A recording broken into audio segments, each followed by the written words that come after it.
I'm David Hepworth. Thanks for clicking this Word in Your Ear podcast, videocast thing for which there is no name. Mark Ellen and I have been creating in this line since 2007. And if any of it has met with your approval, then please click to subscribe because it helps. Leave a comment because we like to hear from you, and maybe even consider becoming a Patreon supporter because then, well, you'll be one of us. Visit patreon.com/wordinyourear for details.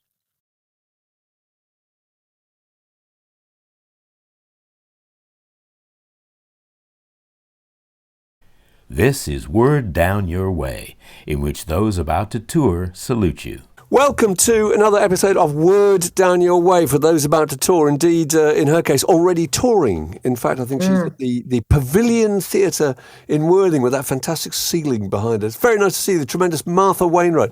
Martha, how are you and how is Worthing? It's good. We just arrived. The sea is very active. Right. I'm on the pier. I just realized. Are you tempted to swim in it? Than I'm used to around here. I don't think today's a swimming day. No, probably not. I was. I know. No, well, this is your 20th anniversary tour. I think it's 20 years since you first put a record out. But we're going to come on to that in a moment. But we're just going to take you back to Montreal, where I think you moved from New York when you were one or whatever with your mum and your brother. Which I know, Montreal, because I once interviewed your mother in a fantastic cafe called La Croissanterie Figaro. I don't know if it's still there. It is. Is it? Yeah. Incredible place. It had trombones and saxophones and trumpets hanging from the ceiling. Yeah. How fantastic. And you've got a studio there too, or a place a recording studio and a kind of performance space that you... Well, I have this performance space, this building not far from there, and ran a club with my partner for 5 years. And then recently we decided to let somebody else run it who actually knows what they're doing.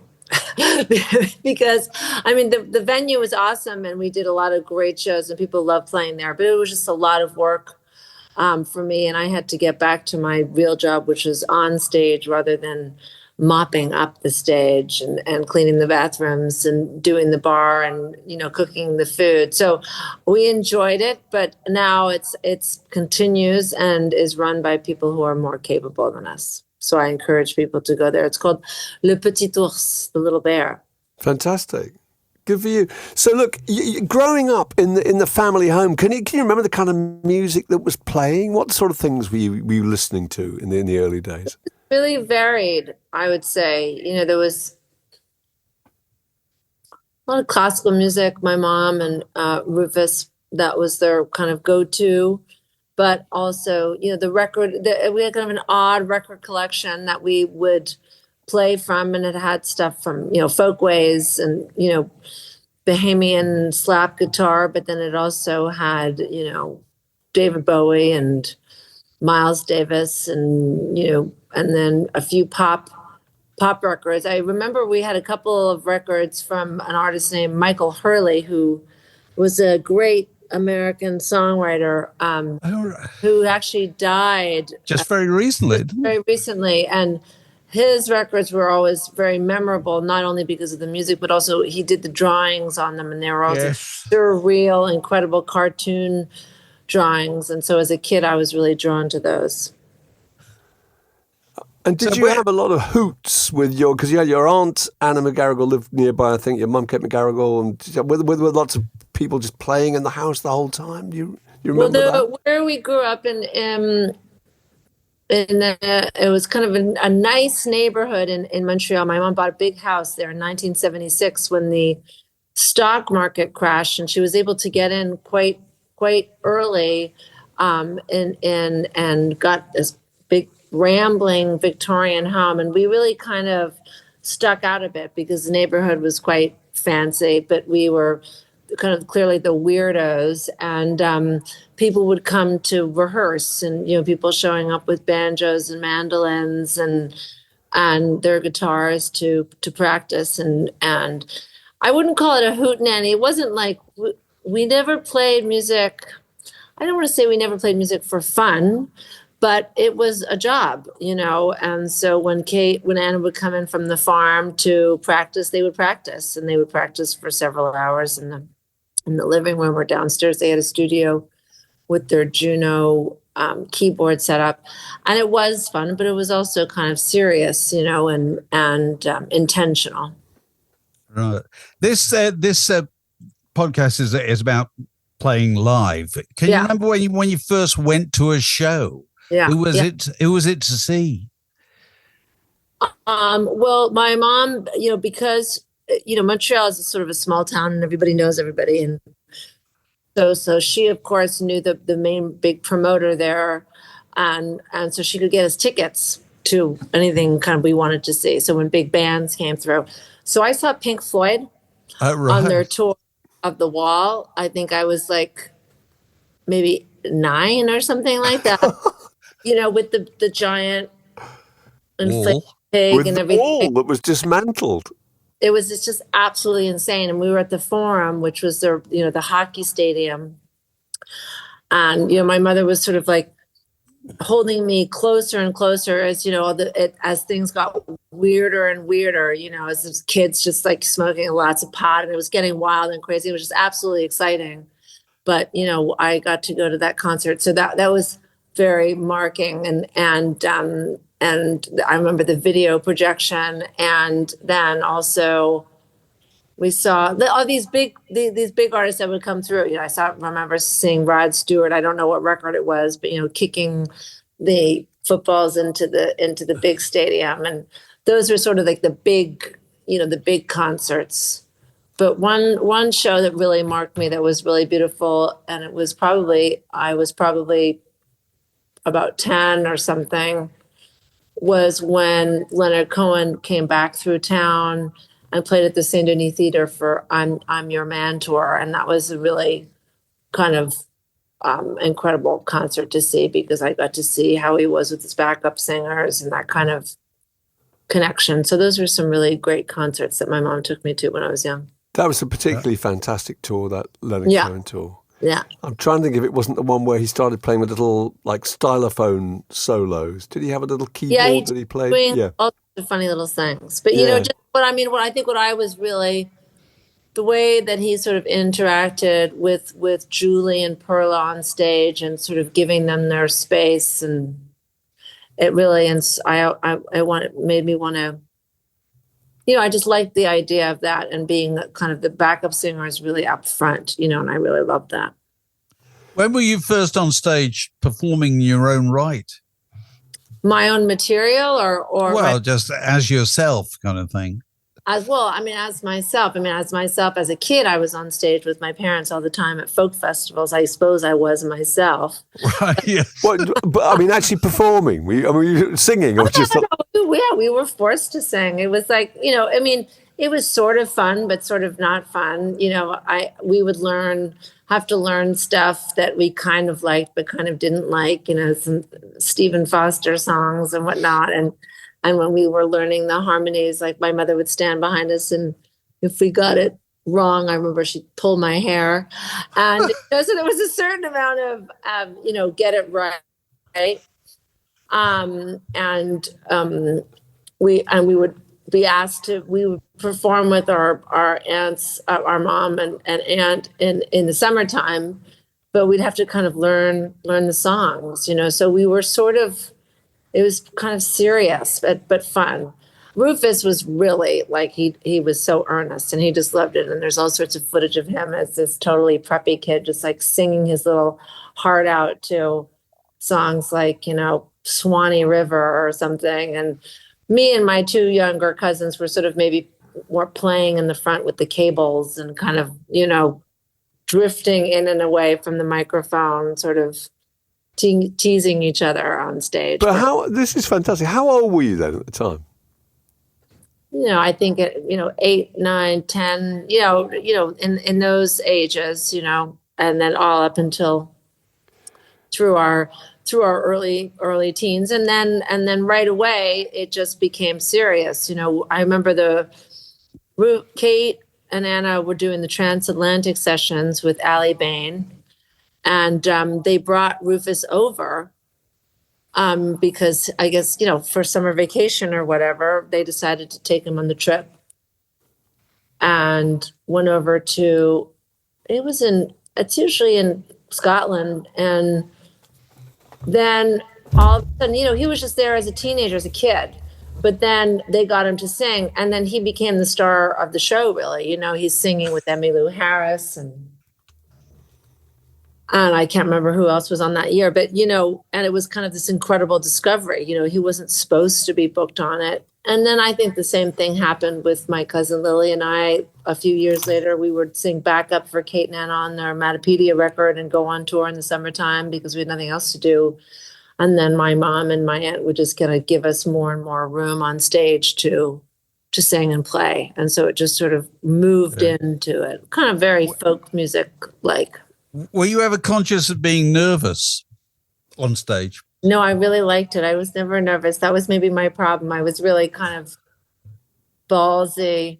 And we also sang a lot at certain Christmases. The Roches had a really well-known Christmas show that they would do in Washington Square Park, and then also at the Bottom Line or different venues in New York. And that had a lot of people that would get up and sing, a lot of women in particular. And I remember just gravitating towards that stage and just wanting so much to be on it and sort of trying to push my way to the front, which was pretty hard to do with that group of. I was going to say. And it sounds incredibly competitive. I just love that story about Rufus becoming the star of the show and what mixed emotions there must have been. Both pleased, but maybe slightly hacked off. Oh yeah, no, totally, and it was. Both of us really always liked the stage, and and both he and I had done theater in our schools and sung in the musicals, and so it was kind of obvious. Right. So you were in a position when you were out on your own playing gigs. I remember seeing you, I think, in the Hawley Arms in Camden. I think about 2009. Yeah. Wow, yeah. Just you on your own with a guitar. And I can remember thinking then how fantastically confident you were, because you'd come from a world where you'd been doing that all your life. So most people, when they go out on their own for the first time, are pretty terrified, but clearly not in your case. No. And I started in 1995 doing shows and singing mainly backup with Rufus at the beginning of his career, but then quickly sort of really seeing the attention that he was getting, going, wait a minute, I want this attention. So I quickly wrote a few songs, which were actually pretty good songs, and booked shows like right away. And I only had like maybe 4 or 5 songs in my repertoire, a few of my own, and then a Woody Guthrie song and a Bob Dylan song and an Elvis song. And so with those kind of 5, 6 songs, I could get on, some kind of coffeehouse type things, and participate on the weekends in events. Didn't you play in bars for quite a long time too? Oh, yeah. So presumably when you were in bars, you must have been having to play cover songs. Oh, I wasn't like a bar singer. No, I had my own repertoire. Like I put the guitar and did a few of my own songs, and then, as I said, a couple of these, a Woody Guthrie, a Dylan, and. Oh right, so you didn't suddenly have to go leaving on a jet plane, or No, I didn't do that. So this tour you're on at the moment, it's 20 years since this record. Yeah.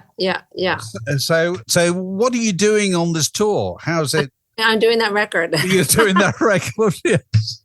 Are you doing it? Is it one of those things where you kind of do it in order, or?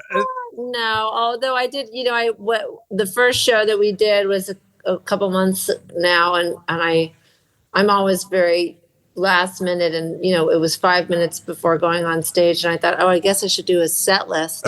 Really? And so I just sort of looked at the record, and I was like, the first 3 seem fine. And, so it's not in the exact record order. It's not either exactly a replica of the record, because I can't do that. And I like to let things sort of, breathe a bit, but it's pretty close, because we're trying to kind of honor the record, which I have to say I'm kind of loving that too, because I'm always so seat of the pants, in my normal tours, and we start by playing sort of the record and then quickly sort of do what we want to do. But it's been kind of fun to try and actually respect the much of the production, or at least some of the production that was on the record from that, when we made the record. So it's been kind of freeing in a way, because then you can really just kind of, I close my eyes and just try and, sing as well as possible and try and kind of really serve the song. And I'm in the moment with the audience, but also we're all transported back, So it's kind of a nice feeling. So it's presumably the people who come are people who bought it 20 years ago. Yeah, they're the fans they know me and they know that record. Yeah. So that's a kind of shared experience, isn't it? 20 years. It's curious. Yeah. And there's a lot of people my age, and it's interesting. I mean, I hadn't thought about this, but my audience is sort of changing in a way, because a lot of my audience, or some of them at least, were my parents' audience, and there's fewer and fewer of them in the audience. Right. Yeah. And but then they might have introduced their children or their grandchildren to Kate and Anna, or and so there's some young people sort of showing up, which is so interesting. But really, they're kind of more bang in the middle of their life, like I am. And when my record came out 20 years ago, and I was playing even before then for a long time, the audience was younger, was in their 20s and stuff. So we do feel like we're kind of traveling through it together, and I think this record, meant something to a lot of people, because it was a kind of weird. It was not like, it's not a pop record that everybody heard. So if you knew it, you sort of felt that you had something special or something. Yeah. That you were in the know or something a little bit. So I think. Can I ask you about one song, which is a personal favorite of mine, that your mother wrote, what you feature in, which is Matapedia? Isn't that such a great song? It's a brilliant song. Could you tell the story of that song? Yeah, I mean, there's layers to the story, but yeah. So I was in pre-college, which I think is kind of a meaningless term, but I was about, I guess, 18 or something, and I was at school, and I was this man in his middle age, around my parents' age, sort of grabbed my arm, and sort of turned me around, and kind of looked at me in a surprising way, as if he mistook me for somebody, and he thought I was my mom. He thought I was Kate, and I corrected him. And I then told my mom the story, and then she revealed that was an old boyfriend of hers, who was a teacher, who they had actually been engaged, and she left him at the altar, and ran off with somebody else, and ran off with had this kind of short-lived affair with this person. And the song is about her and that guy sort of racing through the Matapedia river to try and catch a ferry that would take them back towards Montreal on the right side of the St. Lawrence River, and just youth and freedom, and that she was, when and so she describes in the song, the first verse is, her hair was dyed black and she was bending down, picking something from off the ground. She was 17, right? And he said, "Oh my God, it's Kate." And she said, "No, I'm the daughter of Kate. My name is Martha. Who are you?" "Ma never told me about you." It's a brilliant, brilliant song. And That's fantastic. I'm so glad you told that story. I can't believe it's not a movie. I know, it should be. When you say left him at the altar, do you mean not literally left him at the altar? Ish. Halfway up the aisle. Yeah. Do you do any of her songs? Oh, absolutely. Right. Of course. I mean, even even when she was alive, Rufus and I did her songs because why wouldn't you? You know what I mean? So amazing, right? Whether it's her songs or Anna's songs, Heart Like a Wheel and Matapedia. But of course, then when she died, Rufus and I, really have, kind of been obsessed with her legacy and wanting to keep her music alive. And we did a bunch of concerts, of her music with other great singers, but that has continued. I mean, for most shows I'll do at least one Kate song, sometimes two. Right. Are there certain songs you have to do of your own or anybody else's that you've found through playing live? I've got to do those things. People just expect them. Well, I mean, on this tour, yeah, I'm doing the record, so that's the first time I've been as constrained, but which as I was saying before, is kind of great. It feels it's freeing. I don't always do. I do on this tour, but I don't always do Bloody Motherfucking Asshole because I feel like sometimes it's tiring, or it feels a little negative or something, or it seems a lot like inappropriate if there's like a lot of kids in the audience, but I don't really care about that. I usually preface it. Or if there's some assholes that are talking during my show, I enjoy sort of pointing the song at them, which is fun. But does that have any effect? No, and not if they're real assholes. It doesn't. If they're nice people, yes. I'm speaking to them somewhere. But I always do what I want to do, as I always have, and that goes for my shows too. I afford myself that right. Right. What are you doing after the tour? Well, I have 2 kids at home. They're getting older, but they're still kids. So I'm going to try and finish out the school year. I'll get in right in the middle of one of their exam periods. And then I think my goal, my goal is to write some new songs. I have a few, but I'd like to do a record of just voice and guitar, which I've never done. I've played voice and guitar a lot, and I write all of my songs just on the voice and the guitar, but then I go into the studio and, we produce them with musicians. But I think it would be interesting to see if I could make a record of just voice and guitar. It's be hard, but I'm going to try. We'll see.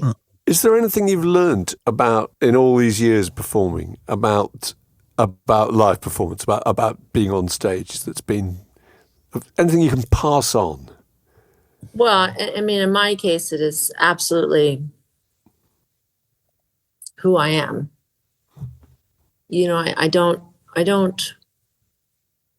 know who I would be or how to exist without live performance, and I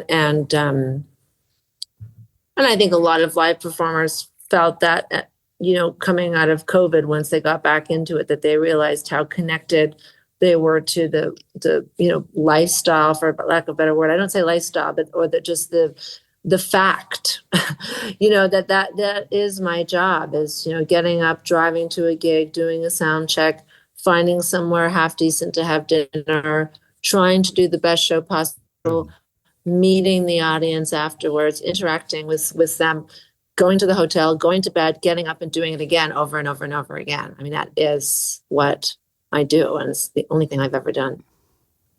Very good. Very good.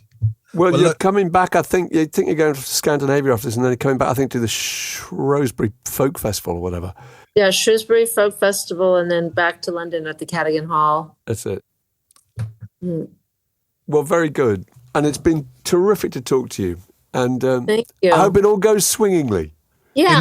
In Worthing. It'll be good in Worthing, yeah. It will. I'm going in the water.